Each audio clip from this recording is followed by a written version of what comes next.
नमस्कार बच्चों, मैं अमरनाथ झा आपके समक्ष कक्षा 10वीं का गणित का वर्कशीट संख्या 55 लेकर के उपस्थित हुई है। दिनांक 28 दिसंबर 2021 के लिए हमारा आज का टॉपिक है वृत्त की स्पर्श रेखाओं पर आधारित प्रश्न। तो यहाँ कुछ प्रश्न दिए गए हैं। वृत्त पर स्थित किसी बिंदु से कितनी स्पर्श रेखा खींची जा सकती है? वृत्त पर स्थित किसी बिंदु से एक ही स्पर्श रेखा खींची जा सकती है। तो यहाँ पे लिखे एक। वृत्त को कितने बिंदु पर टकराती है, स्पर्श करती है? तो यहाँ भी एक, या स्पर्श बिंदु भी लिख सकते हैं। वृत्त के बाएं बिंदु से बनी स्पर्श रेखा की लंबाई बराबर होती है या समान होती है। अब नेक्स्ट उदाहरण दिया हुआ है। दिए गए चित्र त्रिभुज ACB में का परिमाप ज्ञात करें। तो परिमाप जब PC दिया हुआ है 28 सेंटीमीटर, यहाँ पे कई बार प्रूफ करने के लिए भी आता है इस तरह के सवाल, तो आइए समझे और बनाएं। अब देखिए, A बिंदु से स्पर्श रेखा क्या है? PA और AR बराबर होगा, PA बराबर में AR। और B बिंदु से स्पर्श रेखा QB इजकल टू BR, तो QB इजकल टू BR। अब C बिंदु से स्पर्श रेखा ये QC बराबर में PC, तो PC बराबर में QC। अब ये दिया हुआ है, PC दिया हुआ 28 सेंटीमीटर, तो PC क्या किस किस से बना हुआ है? PC बना हुआ है PA प्लस AC, तो PA plus AC equal to 28 centimetre. तो AC हमने निकाला था, AC जो है AC ही रहेगा, लेकिन PA किसके बराबर में है? PA AR के बराबर में है, तो लिख दिए AR plus AC equal to 28 centimetre. ये हो गया। अब ये भी दिया हुआ था PC के बराबर ये है, तो ये भी 28 सेंटीमीटर हो जाएगा। तो ये किस किस से बना हुआ है? QB plus BC, QB plus BC। तो QB किसके बराबर है? QB बराबर में है BR के बराबर में है। यहाँ पे हमने निकाला QB इजकल टू BR लिखा है, तो लिखे BR plus BC equal to 28 centimetre. दोनों को जोड़ देते हैं तो क्या हो जाएगा? ये दोनों को जोड़ते हैं तो AC और BC तो अलग ही रहेगा, AR प्लस AC और BR प्लस BC, 28 इंटू 28। तो अब AR और BR मिलकर के AB बन जाएगा, तो AR प्लस BR और बाकी AC प्लस BC इधर ही रह गया, तो ये 56 हो गया। ये हो गया AR और BR मिलकर के AC हो जाएगा, AB हो जाएगा। AB plus AC plus BC equal to 56 centimetre. तो ये त्रिभुज ABC का परिमाप हो गया 56 सेंटीमीटर। ठीक है, नेक्स्ट सवाल देखते हैं। नेक्स्ट है उदाहरण है, सिद्ध कीजिए कि किसी बाह्य बिंदु से किसी वृत्त पर खींची गई स्पर्श रेखाओं के बीच का कोण स्पर्श बिंदु मिलाने वाली रेखा खंड द्वारा केंद्र पर अंतरित कोण का संपूरक होता है। यानी वृत्त के बाह्य बिंदु से खींची गई स्पर्श रेखा और यहां स्पर्श बिंदुओं से केंद्र पर बने ये कोण आंतरिक कोण, यानी ये कोण और ये कोण एक दूसरे का संपूरक होता है, यानी दोनों मिलकर के 180 होता है। अब इसको सिद्ध करना है, तो आइए देखें। अब यहां चित्रानुसार हमें सिद्ध करना है CED और CAD। यहाँ पे छोटा लिखा है, दिखाई नहीं दे रहा है, ये A है, ये C है, और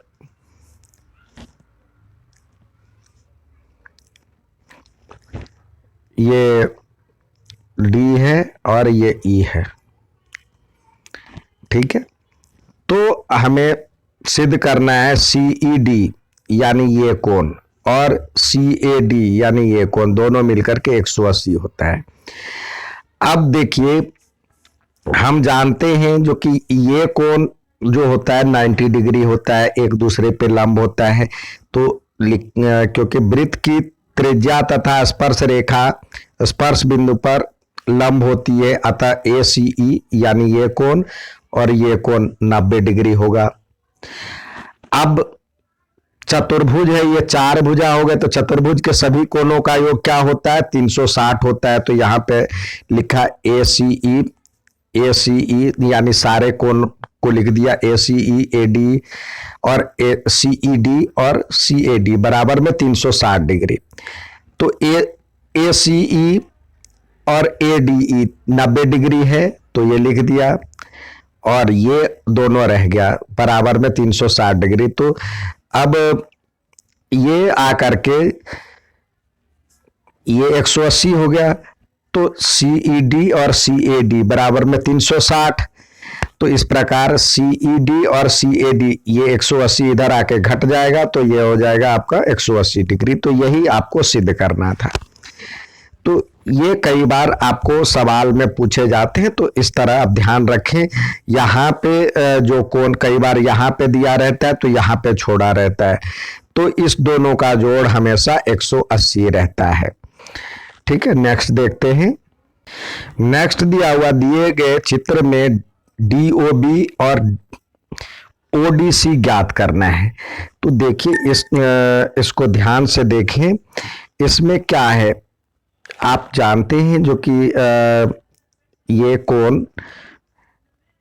कोण और ये कोण मिलकर के 180 होता है। तो डी ओ बी बराबर में उसका D O B plus D A B दोनों को 180 होता है। तो डी ओ बी का तो वैल्यू आ गया। अब आपको ओडीसी ज्ञात करना है। ओडीसी के लिए यानी ये कोण निकालना है। अब ये देखिए ये 90 डिग्री होता है, तो ये 75 दिया हुआ है, तो इसका कोण निकाल लेंगे। ठीक है, साथ ही ये कोण दिया हुआ है, तो ये कोण निकल जाएगा 360 में से इसका हम वो निकाल लेंगे माइनस करके। और जितना देखिए ये दो बिंदुओं से वृत्त पर स्थित दो बिंदुओं से जितने डिग्री का कोण केंद्र पर अंतरित होता है, उसका आधा वृत्त के किसी अन्य भाग पर अंतरित होता है। तो ये हो जाएगा 140 दिया हुआ है, तो इसका आधा ये 70 हो जाएगा। तो 70 ये निकल गया, ये 220 निकल गया, ये 15 निकल गया, तो इसका वैल्यू आ जाएगा। तो यही दिया हुआ है। तो देखिए यहाँ पे हम उसको निकालने का प्रयास करते हैं। अब डीओबी तो देखिए प्रतिवर्ती डीओबी यानी ये कोण आपको निकालना है, प्रतिवर्ती डीओबी, क्योंकि ये एक चतुर्भुज बन रहा है, तो इस पे हमें सारे कोण चाहिए। तो ये डीओबी निकल गया 220 डिग्री। अब ओबीई जो है ओबीई ये 90 डिग्री का बनता है, उसमें से ये 75 डिग्री दिया हुआ है, तो ये निकाल लेंगे, तो ये कोण निकल जाएगा आपको। तो इस प्रकार OBE बराबर में OBC प्लस CBE बराबर में 90 डिग्री है, तो इससे OBC निकल जाएगा 15 डिग्री। अब DOB केंद्र पर BCD वृत्त के शेष भाग पर बना समान चाप द्वारा अंतरित कोण है, यानी ये चाप है, इससे समान चाप से अंतरित कोण जो केंद्र पे बनता है उसका आधा यहाँ पे बनता है वृत्त के किसी भाग पर। तो ये DOB बराबर में हो जाएगा 2 BCD, यानी BCD की वैल्यू आ जाएगा 70 डिग्री, यानी इसका आधा हो जाएगा। ये 140 था, तो इसका आधा 70 डिग्री हो जाएगा। अब हमें 3 कोण आ गया, तो चौथा कोण निकल जाएगा। इसमें दिया हुआ है DOBC एक चतुर्भुज है, तो OBC प्रतिवर्ती DOB BCD और ODC मिला करके 360 डिग्री हो गया, यानी प्रतिवर्ती ये कोण प्रतिवर्ती ओ बी ओ डी का या डी ओ बी का प्रतिवर्ती कोण, ये कोण और ये कोण, ये कोण और ये कोण मिलकर के 360 हो जाएगा। तो यहाँ पे सबका वैल्यू दिया ही हुआ, ये 15 डिग्री है, 220 डिग्री है, 70 डिग्री है, इसकी वैल्यू आपको निकल जाएगा। तो इस तरह से इसका 55 डिग्री हो गया।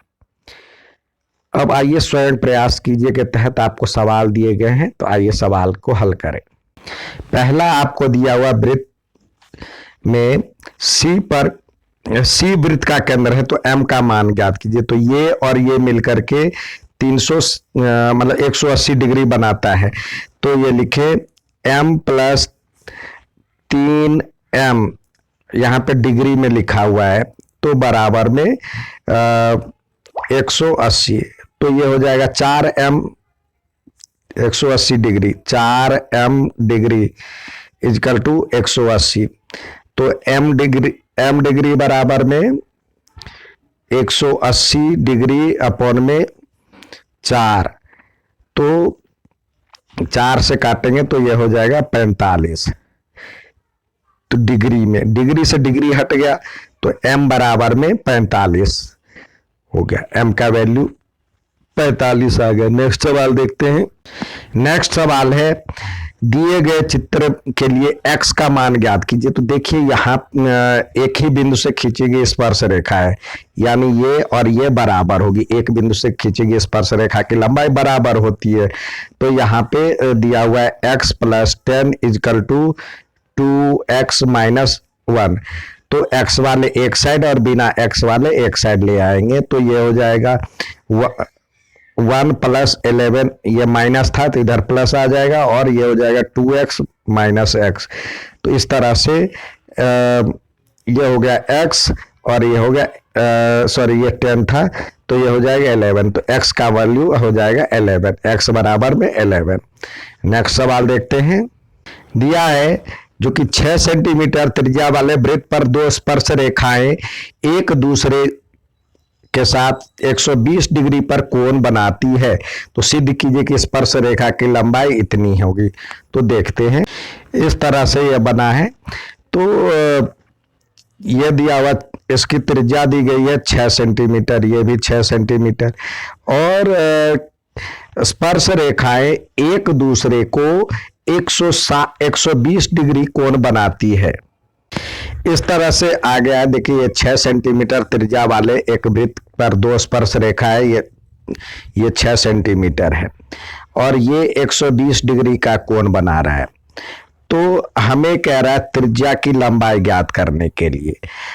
तो हम यहाँ पे एक इसको मिलाने के लिए एक इस तरह से रेखा खींच दिए। तो ये इसका आधा हो जाएगा, ये हो जाएगा 60 डिग्री। तो आइए इसको फिर से इस तरह से लिखें। देखिए ये हमारे पास एक ट्रायंगल बन जाएगा, राइट एंगल ट्रायंगल, और वहाँ पे क्या क्या दिया हुआ है और क्या निकालना है। ये हो जाएगा 120 डिग्री, 120 डिग्री का आधा यानी 60 डिग्री ये हो गया, और ये 6 सेंटीमीटर है, और आपको ये निकालना है, यानी ये 90 डिग्री का कोण होता है, ये निकालना है। तो आप 8वां चैप्टर पढ़े हैं, तो उसका यहाँ पे अप्लाई करें। तो देखिए मान लीजिए जो कि x है ये, तो इसमें और इसमें रिलेशन क्या है, ये लंब है और ये आधार है। तो 10 में लंब आता है, लंब बटे आधार होता है। तो लिखे 10 60 डिग्री बराबर में 6/x। तो 10 60 की वैल्यू क्या होता है आपको याद होगा, √3 और 6/x। तो अब क्रॉस मल्टीप्लिकेशन कर ले, x बराबर में हो जाएगा 6/√3। तो √3 के लिए हम ऐसे करेंगे, कंजुगेट से गुना कर दे, या इसको ऐसे लिख सकते हैं √3 × √3 लिख लीजिए। तो काटना चाहे काट भी सकते हैं। तो ये हो जाएगा 6√3 अपॉन में 3 से कट गया 2, तो हमारा हो गया 2√3 सेंटीमीटर। तो यही हमें तो बताना था, स्पर्श रेखा की लंबाई 2√3 सेंटीमीटर होती है। तो ये हो गया 2√3 सेंटीमीटर। नेक्स्ट सवाल देखते हैं। यहां दिया हुआ एक वृत्त त्रिभुज DEF की भुजाएं EF को बिंदु P पर और DE को DE और DF को बढ़ाने पर क्रमशः Q और R पर स्पर्श करती है। तो सिद्ध कीजिए DQ बराबर में हाफ ऑफ A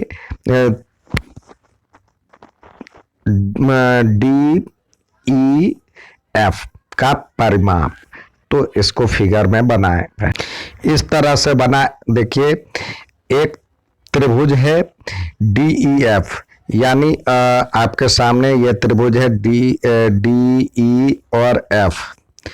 ये त्रिभुज कह रहा है EF को बिंदु P पर वृत्त स्पर्श कर रहा है, तथा DE और DF को DE और DF को क्रमशः DE को Q पे, तो यहां पे Q होना चाहिए, Q पे, और इसको R पे टच कर रहा है। ठीक है, तो आइए एक फिगर को स्पष्ट कर ले पहले। अब हमारा फिगर सही बन गया। DE को बढ़ाने पर Q पर स्पर्श कर रहा है और DF को बढ़ाने पर R पर स्पर्श कर रहा है। तो सिद्ध कीजिए कि DQ बराबर में DQ इक्वल टू त्रिभुज ABC का DEF का परिमाप। तो आइए पहले देखिए E बिंदु से जो स्पर्श रेखा है, E बिंदु से स्पर्श रेखा जो खींची गई है वो बराबर होगा, तो लिखें EQ इक्वल टू EP। ठीक है, और अगला क्या है, F बिंदु से खींची गई स्पर्श रेखा यानी PF equal to RF,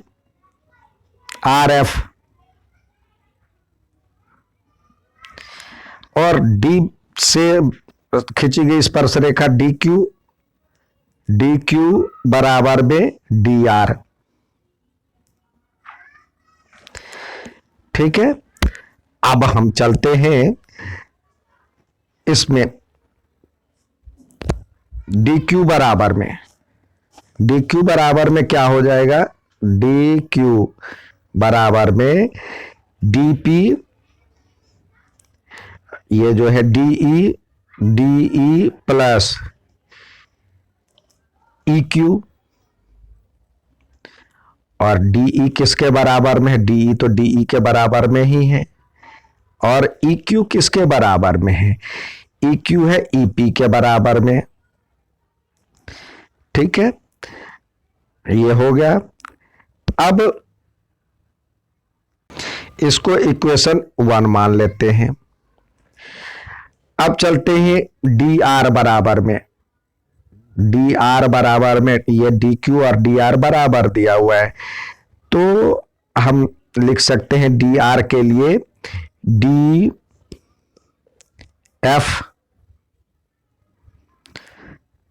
plus RF, DF तो DF ही है, और RF किसके बराबर में है, RF बराबर में है PF के प्लस PF। इक्वेशन 2 हो गया। अब हमारे पास देखिए इसका परिमाप क्या हो जाएगा, त्रिभुज DEF का परिमाप, इस दोनों को जोड़ देते हैं, तो ये हो जाएगा DQ plus DR equal to, ये हो जाएगा DE प्लस EP। साथ ही ये अगला हो जाएगा DF प्लस PF।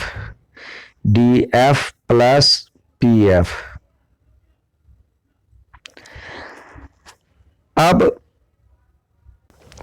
डी, यहाँ पे डीई तो एक भुजा है, देखिए डीई एक भुजा है, ये डीई एक भुजा है और डीएफ भी एक भुजा है, तो इसको रहने दे।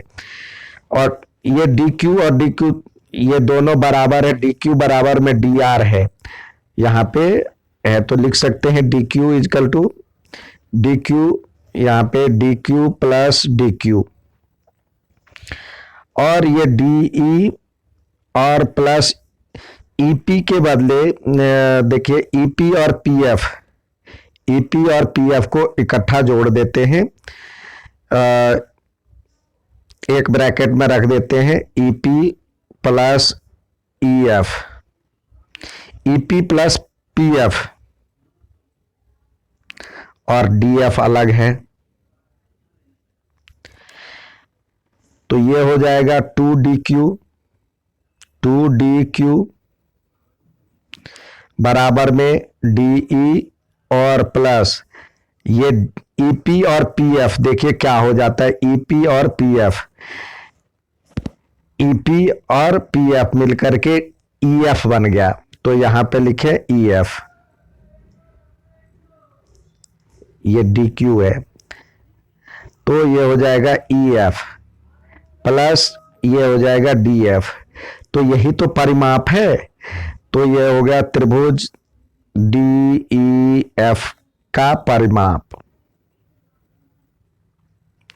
ये 2 है, तो डी क्यू इजकल टू क्या हो जाएगा, डी क्यू इजकल टू हो जाएगा हाफ ऑफ, ये 2 से डिवाइड हो जाएगा,